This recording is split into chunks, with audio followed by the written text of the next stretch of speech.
사랑하고 축복합니다. 우리 함께 인사합니다. 우리는 하나님 안에서 안전합니다. 우리는 하나님 안에서 안전합니다. 요즘 여러분 문자 많이 받으시죠? 저도 하루에 몇 통이 오는지는 모르겠어요. 긴급 문자다 이렇게 해서 수십 통이 오는 것 같습니다. 조금 일하다 보면 막 벨이 울립니다.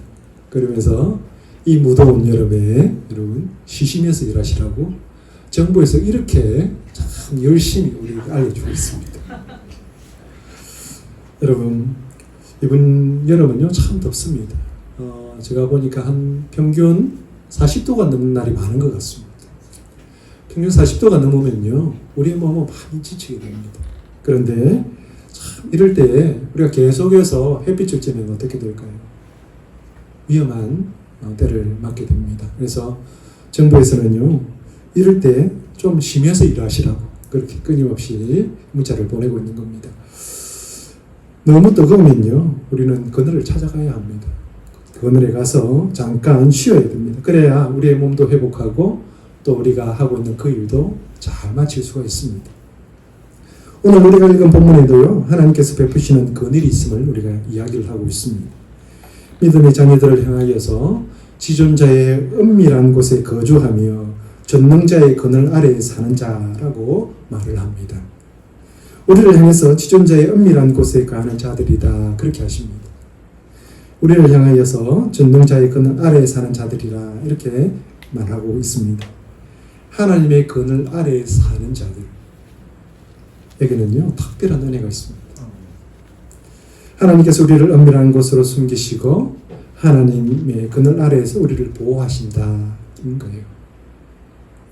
누군가의 보호를 받는다라고 하는 것은요 우리의 마음에 힘이 있습니다. 미국 샌프란시스코에 가면 금난교라고 하는 다리가 있습니다. 이 다리는 바다 위에 세워진 다리입니다. 그래서 지금 관광명소로 참 유명한 그런 다리입니다. 높이가 227m의 탑이 이렇게 양쪽으로 세워져 있는데요. 그 탑을 중심으로 해서 케이블이 이렇게 연결되어져 있습니다. 그래서 총 길이가 1280m 이르는 그런 다리입니다. 그런데 이 다리가 건설될 때 1년에 23명의 사람이 죽었습니다. 그곳이 바다이다 보니까요. 풍랑도 있고 또 바람도 있고 안개도 있고 그런 곳입니다. 그러다 보니까 그 다리를 건설하면서 많은 사람들이 바다에 빠지면서 죽어갔습니다. 많은 인명피해가 있다 보니까 노동자들을 다시 구하는 것이 여간 어려운 것이 아니었습니다. 그래서 건설회사는요 공리를 하다가 그 다리 밑으로 그물망을 놓기로 했습니다. 그 바다 위에 그물망을 쭉 이렇게 깔아 놓은 겁니다. 그랬더니 그 다음부터는요 떨어져 죽는 사람이 없었습니다. 그러자 공사의 진행도 빨라졌습니다. 인부들이 떨어져서 죽지 않는다라고 하는 생각을 가지니까요. 그 일을 더 열심히 하면서 다리를 빨리 건설할 수 있게 되었다라고 하는 겁니다. 이 작은 건물도요. 우리의 마음 가운데에 우리의 마음을 안심하게 합니다. 죽음의 불안을 사라지게 하는 것입니다. 오늘 우리에게 주시는 하나님의 약속이 있습니다. 하나님 안에 있는 자들을 하나님께서 보호하시겠다 그렇게 말씀하십니다. 예배하는 우리가 이 은혜 가운데서 전심으로 하나님을 바라보는 귀한 시간이 될 수 있기를 바랍니다. 전능자의 그늘 아래 사는 자들을 하나님은 어떻게 보호해 주실까요? 첫 번째는요. 악인의 올무에서 우리를 건지시겠다 그렇게 약속하십니다. 본문 3절 말씀입니다. 이는 그가 너를 새 사냥꾼의 올무에서와 심한 전염병에서 건지실 것이미로다. 아멘. 살다 보면 뜻하지 않게 어려움과 시험을 당할 때가 있습니다. 하나님이 주시는 연단의 시간이 아니라 악한 원수가 주는 어려움의 시간이 있다라고 하는 것입니다. 악인은 올무를 펴고 우리를 빠뜨리려고 올무를 쳐놓고 있는 것입니다. 마치 사냥꾼이 올무를 쳐서 짐승을 잡듯이 악한 원수가요 우리를 잡기 위해서 올무를 쳐놓고 있다라고 하는 것입니다. 사냥꾼의 올무는요 너무나도 철두철미합니다. 그래서 보통의 눈으로 볼 때 그 올무를 분간하기가 어렵습니다. 너무나 치밀하기 때문에 빠지는지도 모르게 그 올무에 갇히게 되는 것입니다. 그리고 그것에 빠지게 되면 그것을 벗어난다라고 하는 것은 거의 불가능합니다. 이러한 일이 우리 일상에도 있습니다. 본인의 의지와는 상관없이 어려움이 오기도 하고요. 시험을 당하기도 합니다. 자신의 힘으로는 아무것도 할 수 없는 지경에 놓이게 되는 것입니다. 그래서 사람들은 자기 나름대로 안전장치를 마련하려고 합니다. 어떤 사람은요, 튼튼한 집을 마련합니다. 어떤 사람은 좋은 직장을 구합니다. 그리고 어떤 사람들은 저축을 많이 해서 생활을 안전하게 그렇게 만들기도 합니다. 그리고 어떤 사람들은요, 보험을 많이 들어서 안전을 보장받으려고 합니다. 그런데 그 모든 수단이 우리를 안전하게 완벽하게 보호하지 못한다라고 하는 것입니다. 우리의 안전이 흔들릴 수 있다라고 하는 것입니다. 우리가 예상치 못한 질병이 있을 수 있고요. 예기치 못한 경제의 불안이 올 수도 있습니다. 그리고 천재지변이 와서 우리의 모든 것을 다 앗아갈 수도 있습니다. 사람들 사이에 오는 관계의 불안도 우리를 위기로 몰아낼 수 있습니다. 그러면 우리의 안전을 위협을 받습니다. 요즘 세상은요, 여러 가지 재난들이 옵니다. 그래서 이런 말이 있습니다. 안전은 아무리 강조해도 지나치지 않습니다. 그런 표가 있습니다. 아무리 강조해도 지나치지 않는 것이 안전입니다. 세상에 가장 안전한 곳이 어디일까요? 오늘 말씀해 보니까 지존자의 은밀한 곳이 가장 안전한 곳이다 그랬습니다. 지존자의 은밀한 곳이 가장 안전한 곳입니다. 이곳은 단순한 물리적 장소가 아닙니다. 이곳은 단순히 우리가 위협으로부터 보호받는 그런 우리가 숨을 수 있는 곳이 아닙니다. 하나님의 임재 안에서 누릴 수 있는 깊은 안정과 평안을 의미합니다. 우리가 하나님과 함께하면서 깊은 평안을 누리는 그런 곳입니다. 그곳이 세상에서 가장 안전한 곳이다라고 성경은 말하고 있습니다. 그리고 위험으로부터 가장 안전한 곳은 어디일까요? 또 이렇게 말합니다. 전능자의 그늘 아래이다 이렇게 말씀합니다.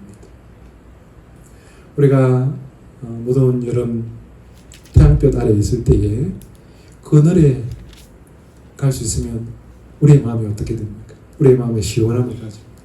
그리고 마음이 안정됩니다. 뜨거운 태양 아래 있으면요, 우리는 피곤합니다. 그리고 머지않아서 우리는 쓰러지게 될 것입니다. 그런데 그늘 아래는 그렇지 않습니다. 우리에게 안도감도 주고요, 평안함도 줍니다. 전능자의 그늘 아래에 있다라고 하는 것은요, 우리가 햇빛을 피해서 안도감을 가지고 평안함을 가지는 그 이상입니다. 우리의 영적인 상황이 하나님의 은혜 가운데에 평안을 누리는 것입니다. 그리고 새로운 회복의 힘을 얻게 되는 것입니다. 이보다 더 안전한 곳이 어디 있을까요? 오늘날 많은 사람들이 스트레스에 시달립니다. 우리의 삶은 너무나 바쁩니다. 쉼없이 우리의 삶을 달려갑니다. 그러다 보니까 우리의 삶의 모든 무거운 짐들을 다 스스로 감당하려고 합니다. 스스로 지탱하려고 합니다. 그러다 보니까 때로는요, 번아웃이 되기도 하는 거죠. 뜨거운 태양 아래서 계속 일을 하면 얼마 지나지 않아서 우리는 쓰러집니다. 아무리 건강한 사람이라도 오랜 시간 태양 아래에 머무를 수는 없습니다. 뜨거운 태양 아래서는 오래 머무를 수 없기 때문에 그늘로 가야 합니다. 그늘에 가서 쉬어야 됩니다. 우리가 전능자의 그늘 아래에 있을 때에 우리의 육체도 쉼을 얻고요, 우리의 영혼도 쉼을 얻게 되는 것입니다. 그것이 우리의 피난처가 될 뿐만 아니라 다시금 우리가 새로운 힘으로 세상에 나갈 용기를 회복하는 것입니다. 본문 2절 말씀을 우리 다 같이 한번 읽어보겠습니다. 본문 2절 말씀입니다. 같이 읽습니다. 나는 여호와를 향하여 말하기를 그는 나의 피난처요 나의 요새요 내가 의뢰하는 하나님이라 하리니. 아멘. 여기에 하나님을 피난처와 요새라고 말합니다. 우리가 위험에 처했을 때 즉각적으로 피할 수 있는 곳이다. 그런 말이 될 것입니다. 그리고 계속해서 우리를 지켜주는 곳이다. 그런 의미가 여기에 있는 것입니다. 어떠한 위험으로부터 피할 수 있는 안전한 장소가 바로 피난처입니다. 원수의 공격으로부터 안전하게 보호받을 수 있는 곳이 바로 요새입니다. 우리가 하나님을 이렇게 고백하는 것입니다. 하나님만이 우리의 피난처이십니다. 하나님만이 우리의 요새이십니다. 그러므로 우리가 하나님을 의뢰합니다. 그렇게 우리가 고백하는 것입니다. 잠언 13장 14절에는 이런 말씀을 우리에게 들려주고 있습니다. 지혜 있는 자의 교훈은 생명의 샘이니 사망의 그물에서 벗어나게 하느니라. 아멘. 하나님은요, 성경 안에서만 일하시는 분이 아닙니다. 우리의 삶의 자리에서도 실제적으로 일하시는 그런 분이십니다. 그래서 우리가 하나님 안에 있기만 하면 우리를 이 세상에서, 이 사망의 그물에서 벗어나게 하겠다는 그렇게 말씀하십니다. 지금 당하는 어려움, 지금 당하는 시험도 하나님 안에서는 문제가 되지 않습니다. 전능자의 그늘 아래에 있기만 하면 우리는 아무런 해를 받지 않게 될 것입니다. 악인이 아무리 올무를 넓게 펼친다 해도 하나님은 그곳에서 우리를 건져내실 것입니다. 두려움이 몰려올 때마다 우리는 전능자의 그늘 아래에 있음을 믿음으로 선포하며 나아가는 여러분 되시기를 바랍니다. 삶의 어려움을 이기고 승리하는 여러분이 되시기를 축복합니다. 전능자의 그늘 아래에 사는 자들을 어떻게 하나님은 보호하실까요? 두 번째는요, 재앙이 우리를 가까이 하지 못하게 하겠다 하나님 말씀하십니다. 본문 우리가 함께 읽지는 않았는데요, 7절에는 이런 말씀이 있습니다. 1000명이 내 왼쪽에서 10,000명이 내 오른쪽에서 엎드러지나 이 재앙이 내게 가까이 하지 못하리로다. 아멘. 하나님은 우리를 어떻게 지키시겠다고 하십니까? 1000명이 그 길에서 해를 당해도 10,000명이 그 길에서 죽어도 전능자의 그늘 아래에 있는 자는 해를 당하지 않게 하겠다 하는 말씀하십니다. 하나님은 재앙을 가까이 오지 못하게 막으시겠다 그렇게 약속하고 계십니다. 하나님의 능력 아래에 머무는 자에게는요, 안전이 보장된 것입니다. 인생은 여러 어려움이 있습니다. 어느 한순간 마음을 놓고 살 수 없는 것이 우리의 모습입니다. 인생에 우리 개개인에게도 여러 재앙이 그런 모습들이 있습니다. 일국 이희 선생께서요, 인생이 가지는 3가지 재앙이 있다 그랬습니다. 그 하나는요, 초년 출세다 그랬어요. 이제 초년 출세입니다. 나이가 어릴 때에 출세한다 그 말입니다. 너무 일찍 출세하고 성공하는 것이 재앙이다 그랬습니다. 너무 일찍 성공을 하게 되면 이 세상을 만만하게 보는 겁니다. 그리고 다른 사람을 만만하게 대하는 것입니다. 그런데 우리 인생이 어떻습니까? 어느 순간에는 고난의 시간이 있습니다. 힘든 시간을 맞게 되는 거죠. 그럴 때에 일찍 성공한 이 사람은요, 그 고난을 이겨낼 단단한 마음이 없다라고 하는 것입니다. 그래서 인생이 무너지게 된다라고 하는 거죠. 그래서 재앙이다 그랬습니다. 두 번째는요, 중년 상처다 그랬어요. 중년 때의 상처는요, 배우자를 잃는 겁니다. 중년에 배우자를 잃는 것 또한 재앙이다라고 하는 겁니다. 중년이 언제냐면요, 30대부터 50살 정도가 중년이 될 것입니다. 이때 우리가 인생을 살아보면 30부터 50세에 어떤 일들이 있던가요? 가장 부부가 힘을 합쳐서 자녀를 키우고 또 가정을 이렇게 세우는 날이 그때입니다. 그런데 그때 홀로 되면 이것은 재앙이다. 힘든 삶을 살아갈 수밖에 없다라고 합니다. 그리고 세 번째는요, 노년 빈곤이다 그랬어요. 노년에 가난한 것이 재앙이다 그랬습니다. 요즘은요, 100세 시대라고 합니다. 100세 시대에 노년이 언제부터일까요? 요즘은 70이 되어도 노인당에 안 간다고 합니다. 왜냐하면 노인당에 가면 언니 오빠들이 너무 많아가지고요, 일들을 많이 해서 노인당에 안 간다고 그러는데, 이 노년에요, 가진 것이 있어야 된다라는 겁니다. 그래서 여러분, 돈을 자녀들에게 빨리 상속하지 마세요. 돈을 갖고 있어야 됩니다. 그리고 이 노년에 돈이 있으려면 어떻게 됩니까? 젊을 때부터 돈을 아껴서 전략을 해야 됩니다. 그리고 돈을 규모 있게 써야 됩니다. 그렇게 이 준비들을 잘해서 노년을 건강하게 그렇게 사셔야 된다라고 하는 거죠. 우리 각자의 인생뿐만 아니라 우리 사회에도 여러 재앙들이 찾아옵니다.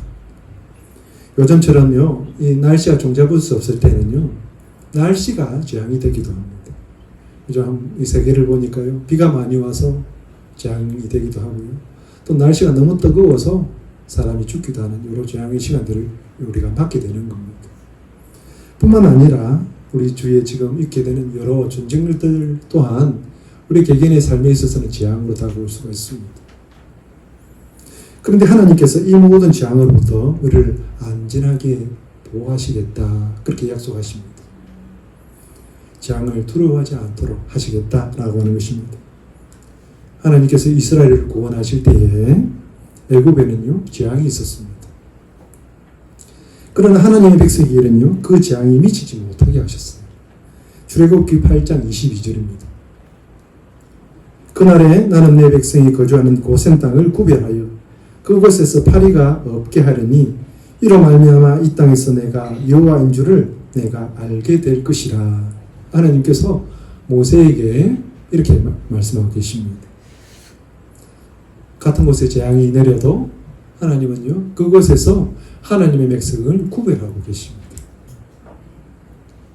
하나님의 백성들이 머무는 이 고센 땅에는요, 파리가 없었습니다. 파리의 피해를 입지 않았습니다. 하나님의 재앙으로부터 이스라엘을 구하셨습니다. 그래서 예레미야 29장 11절은 우리에게 이런 말씀을 들려주고 있습니다. 여호와의 말씀이니라. 너희를 향한 나의 생각을 내가 아노니 평안이요 재앙이 아니니라. 너희에게 미래와 희망을 주는 것이니라.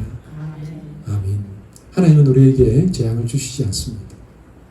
하나님은 우리에게 희망을 주십니다. 그리고 미래를 우리에게 주십니다. 영국에서요, 한 해 동안 열심히 전도했던 무디 선생이 그 모든 일정들을 다 마치고 미국으로 이렇게 귀국을 하려고 배에 올랐습니다. 무디 르시는 배가요, 사우스 햄스턴을 떠나서 미국을 향해서 출발을 했습니다. 그런데 사흘쯤 되었을 때에 배에 축이 부러졌습니다. 이 축이 부러졌다는 건요, 당시는 지금처럼 원동기로 이렇게 가는 배가 아니라 바람을 타고 가는 본선이죠. 그래서 축이 부러졌다라고 하는 것은 더 이상 항해를 할 수 없게 되었다라고 하는 겁니다. 그리고 축이 부러지면서 배를 잘못 쳐가지고요, 배에 물이 들어오기 시작을 한 겁니다. 이제 난리가 났습니다. 선원들도 마찬가지고요, 승객들도 마찬가지고 절망에 빠졌습니다. 배가 어떻게 될지 아무도 몰랐습니다. 그리고 누가 우리를 구하러 올지도 아무도 알 수가 없었습니다. 그렇게 이틀을 보낸 후에요, 무디 선생님께서 그렇게 요구를 했습니다. 우리가 집회를 열게 해달라고 그렇게 요청을 했더니 놀랍게도 승객 전원이 그 집회에 참여를 했습니다. 무디 선생님이 자신이 이렇게 넘어지지 않으려고 기둥을 잡고 이 말씀을 전했습니다. 성경을 펴서 읽었습니다. 지존자의 은밀한 곳에 가는 자는 전능하신 자의 그늘 아래에 가리로다. 오늘 우리가 읽었던 본문의 말씀을 무디 선생님이 읽고 그 말씀을 가지고 집회를 열었습니다. 당시에 무디 선생이 그 마음이 어땠는지 나중에 이렇게 그가 고백을 했습니다. 내 삶의 가장 어두운 순간이었다 그랬어요. 죽음을 앞에 두고 모든 사람들이 절망 가운데 있을 그때에 무디 선생조차도 가장 어두운 그 시간을 보냈던 겁니다. 그러면서 그가 이렇게 고백을 합니다. 기도 중에 평안이 찾아왔다. 하나님은 나의 부르짖음을 들으시고 영혼 깊은 곳에서 이런 고백이 나오게 하셨다. 주의 뜻이 이루어지이다. 나는 그 자리에 눕자마자 순식간에 잠이 들었다. 집회를 하고 나서요. 그는 편안하게 그 밤을 잘 수 있었다라고 합니다. 어떻게 되었을까요? 그 다음에요. 하나님은 그 기도에 응답하시고 배를 구조하게 하셨습니다. 다른 배를 보내서 항구에 이렇게 견인해 오도록 그렇게 했습니다. 무드스에 있어서는요, 이 시편의 말씀이 어떻습니까? 살아있는 새로운 말씀으로 다가온 겁니다. 여러분, 우리가 살아가면서 하나님의 말씀이 그냥 주어진 말씀이 아니고요, 우리의 삶의 자리에서 경험되어지는 말씀이 됩니다. 우리가 이 세상에 가장 안전한 곳은요, 우리가 준비한 그 모든 안전한 장치들이 아닌 거예요. 전능자의 그늘 아래에 있을 때에 안전하다 그랬어요. 그 날개 아래에 있을 때임을 우리는 깨닫게 되는 겁니다. 재앙과도 같은 어려움이 우리를 찾아올 때가 있습니다. 그러나요, 믿음의 사람들은 절망 가운데에 있을 수 없습니다. 불안으로 자신의 삶을 채우지 않습니다. 왜냐하면 전능하신 하나님이 우리와 함께 하시기 때문입니다. 믿음으로 우리에게 오는 어려움을 이겨가는 여러분 되시기를 축복합니다. 전능하신 자의 그늘 아래에 사는 자들은 어떻게 하나님 보호하십니까? 세 번째는요, 하나님은 환난 가운데서도 우리와 함께 하시겠다 약속하십니다. 본문 15절 말씀입니다. 그가 내게 간구하리니 내가 그에게 응답하리라. 그들이 환난 당할 때에 내가 그와 함께하여 그를 건지고 영화롭게 하리라. 아멘. 우리가 가끔은요, 주를 믿는 것이 내 마음과 다르고 힘들고 또 지칠 때가 있습니다. 마음이 낙심되고 공허할 때가 있습니다. 그래서 주를 믿는 것을 잠시 쉬고 싶을 때가 있는 거죠. 세상에 보이는 것이 더 명확하게 보이고요, 하나님의 손길들이 느껴지지 않을 그런 때가 있는 것입니다. 믿음의 사람들도 연약할 때가 있습니다. 성경에 보니까 세상이 아무리 다른 길을 가도요, 하나님의 편에 섰던 선지자가 있었습니다. 그가 말 한마디를 하니까요, 3년 6개월 동안 그 땅 가운데 비가 내리지 않았습니다. 그가 하루는요, 갈멜산에서 이방 신들을 섬기는 선지자들과 한번 누가 참신인지 한번 대결을 해보자 그랬어요. 그래서 이방 신들을 섬기는 850명이 그 산에 모였습니다. 그리고 홀로 그들과 함께 누가 참신인지를 놓고 대결을 하기를 시작했습니다. 하루 온종일 그들은 신을 불렀습니다. 그런데요, 아무런 변화가 없어요. 그런데 이 선지자가요, 하늘을 향해서 하나님을 부를 때에 하늘에서 불이 내렸습니다. 그렇게 그 땅 가운데에 누가 참신인지를 밝혀주셨습니다. 하나님께서. 그만큼 능력이 있는 선지자였습니다. 그는요, 왕에게조차도 담대했습니다. 그 왕은 분명 악한 왕임에도 불구하고 그 앞에서도 그는 담대하게 하나님의 말씀을 대언합니다. 그리고 자신이 3년 6개월 동안 내리지 않게 했던 그 비를요, 하나님 앞에 구하면서 그 땅 가운데 큰 비가 내리게 했습니다. 그런데요, 이 선지자에게도 연약함이 있었습니다. 왕후 이세벨이요, 분노에 가득 찼습니다. 그러면서 그 선지자를 죽여버리겠다, 그렇게 모든 사람에게 선포를 했습니다. 이 말에 그는 두려움과 절망 가운데에 갇히게 된 것입니다. 그러면서 그가 도망을 쳤는데요, 멀리 도망을 갔습니다. 얼마나 멀리 도망을 갔는지 성경 한번 보겠습니다. 열왕기상 19장 3절부터 4절까지 말씀입니다. 그가 이 형편을 보고 일어나 자기의 생명을 위해 도망하여 유다에 속한 브엘세바에 이르러 자기의 사환을 그곳에 머물게 하고 자기 자신은 광야로 들어가 하룻길쯤 가서 한 로뎀나무 아래에 앉아서 자기가 죽기를 원하여 이르되 여호와여 넉넉하오니 지금 내 생명을 거두시옵소서. 나는 내 조상들보다 낫지 못하니이다. 갈멜산은요, 이스라엘 북쪽에 있는 산입니다. 그런데 남쪽에 있는 브엘세바까지 지금 도망을 간 거예요. 멀리 도망을 쳤습니다. 그 도망을 가서 브엘세바에 머문 것이 아니고 사화는 그곳에 머물게 하고 자신은 또 하루길쯤 더 들어갔어요. 더 도망을 합니다. 그리고 한 로뎀나무 아래에 있어요. 로뎀나무는요, 쌀이 나무입니다. 여러분.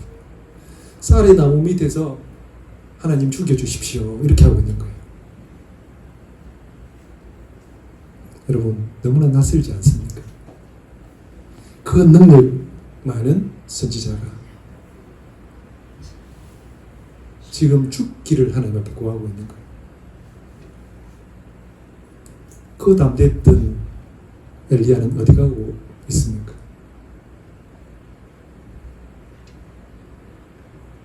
이렇게 엘리야도 죽기를 구하는 거죠. 무슨 말씀입니까? 인간은 연약하다라는 겁니다. 하나님께서 능력 주실 때는요, 그 능력 붙잡고 그 일들을 다 하지만 무엇인가가 이렇게 탁 걸려오면 우리는 그 연약함 가운데에 마음이 다치게 되는 겁니다.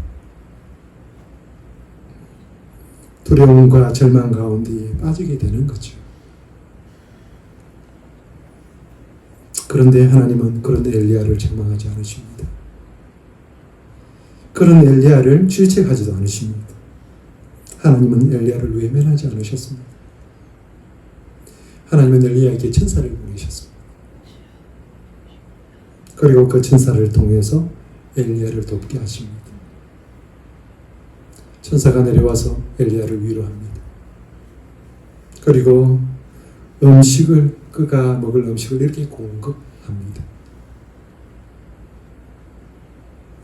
죽기를 구했던 엘리야를 하나님은요, 절대 포기하지 않으십니다. 천사가 제공한 떡과 물은요, 단순한 음식이 아니었습니다. 이는 엘리야가 호렙산으로 가는 데 있어서요, 그 갈 수 있는 힘을 제공한 영양분이었습니다. 호렙산은 어떤 산입니까? 호렙산은 모세가 하나님을 만났던 곳입니다. 그곳에 엘리야를 부르시고 하나님은 엘리야를 만나시겠다라고 하는 겁니다. 지치고 낭망해서 죽기를 구할 때에 하나님은요, 엘리야를 그곳에 버려두시지 않으시고 그를 새롭게 하셔서 호렙으로 부르십니다. 그리고 새롭게 시작하도록 하나님은 기대하시는 겁니다. 오늘 본문에도 하나님은 이렇게 말씀하고 계십니다. 본문 9절부터 11절입니다. 내가 말하기를 여호와는 나의 피난처시라 하고 지존자를 너의 겉으로 삼았으므로 화가 내게 미치지 못하며 재앙이 내 장막에 가까이 오지 못하리니 그가 너를 위하여 그의 천사들을 명령하사 내 모든 길에서 너를 지키게 하심이라. 아멘. 하나님을 피난처로 삼는 자에게, 하나님을 겉으로 삼는 자에게 하나님은 화가 미치지 못하게 하십니다. 아멘. 하나님은 재앙이 가까이 오지 못하게 하십니다. 그리고 그를 위해서 천사를 보내시고 그의 모든 길에서 그를 지키게 하십니다. 이것이 하나님의 그늘 아래에 있는 자들이 누리는 은혜입니다. 사람들은 모두 불안한 가운데 살아갑니다. 내가 가지고 있는 재산이 없어지거나 빼앗기지는 않을까? 사업이 어려워지지는 않을까? 몸이 좀 아프면 큰 질병에 걸린 것은 아닐까?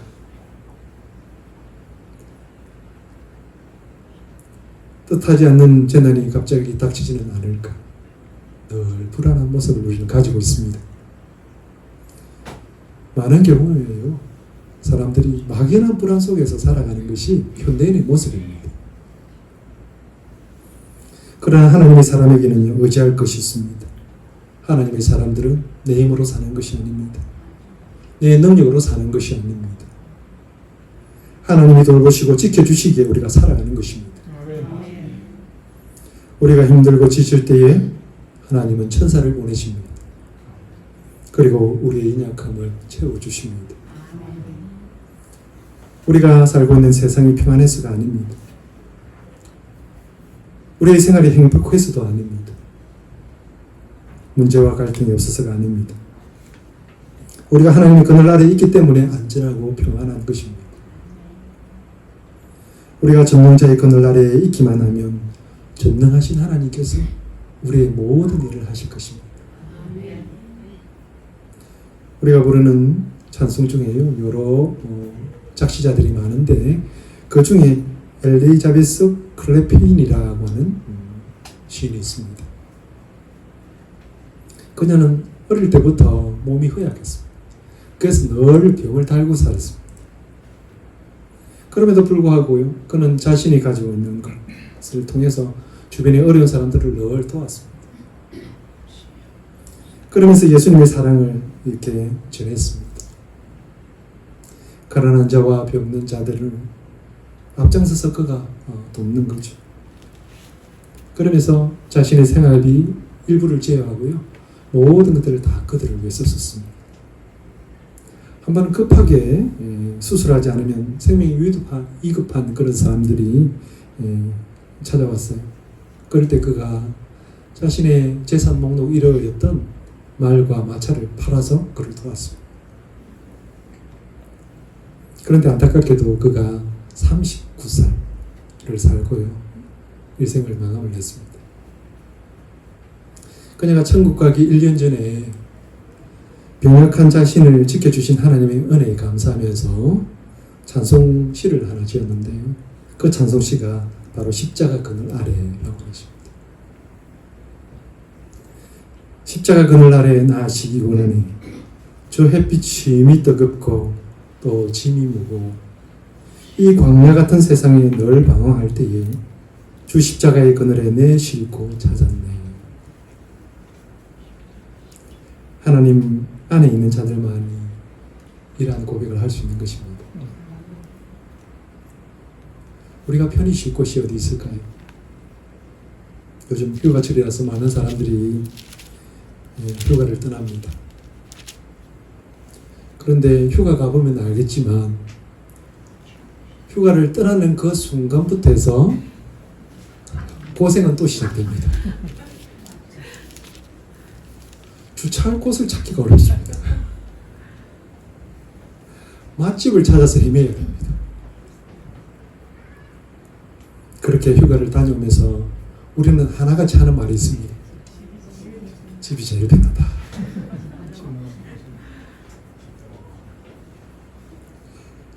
클레페인이 고백한 이 마음이 그런 것이 아닐까요? 아무리 자신이 힘들고 연약한 그런 몸을 가지고 이 땅의 삶을 살았지만 하나님 안에서 위로받고 십자가 안에서 위로받는 거죠. 우리의 삶에는요, 내리쬐는 햇빛이 있습니다. 참 힘이 뜨겁습니다. 그리고 우리가 지고 가는 이 짐도 참 무겁습니다. 사람은요, 온도가 높으면 살 수 없어요. 우리 체온이 36.5도잖아요. 그래서 37도가 되면 땀이 나요.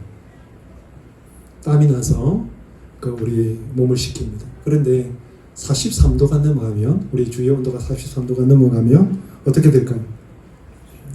땀 조절이 안 돼요. 그리고 49도가 넘어가면 우리의 심장 박동이 2배가 됩니다. 그러면서 죽습니다. 우리가 살기 위해서는요, 그늘을 찾아가야 됩니다. 우리의 그늘 되시는 하나님께로 나아가야 됩니다. 하나님 나아가면요, 하나님께서 우리를 살리시고 우리를 지키시고 우리를 보호하시겠다 하는 말씀하십니다. 우리가 살 수 있는 곳이 바로 여기입니다. 그 그늘에서 우리는 편안심을 얻게 되는 것입니다. 그 그늘에서 우리는 안전하게 가게 되는 줄로 믿습니다. 무더운 여름입니다. 그렇지만 하나님은 지금도 우리를 보호하십니다. 하나님은 악인의 올무에서 우리를 건지십니다. 하나님은 재앙이 우리에게 가까이 오지 못하게 하십니다.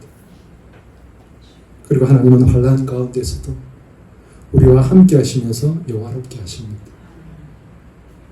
우리 주시는 이 약속의 말씀을 붙잡고 승리하는 삶을 살아가는 저와 여러분 되시기를 주님의 이름으로 축복합니다. 아멘.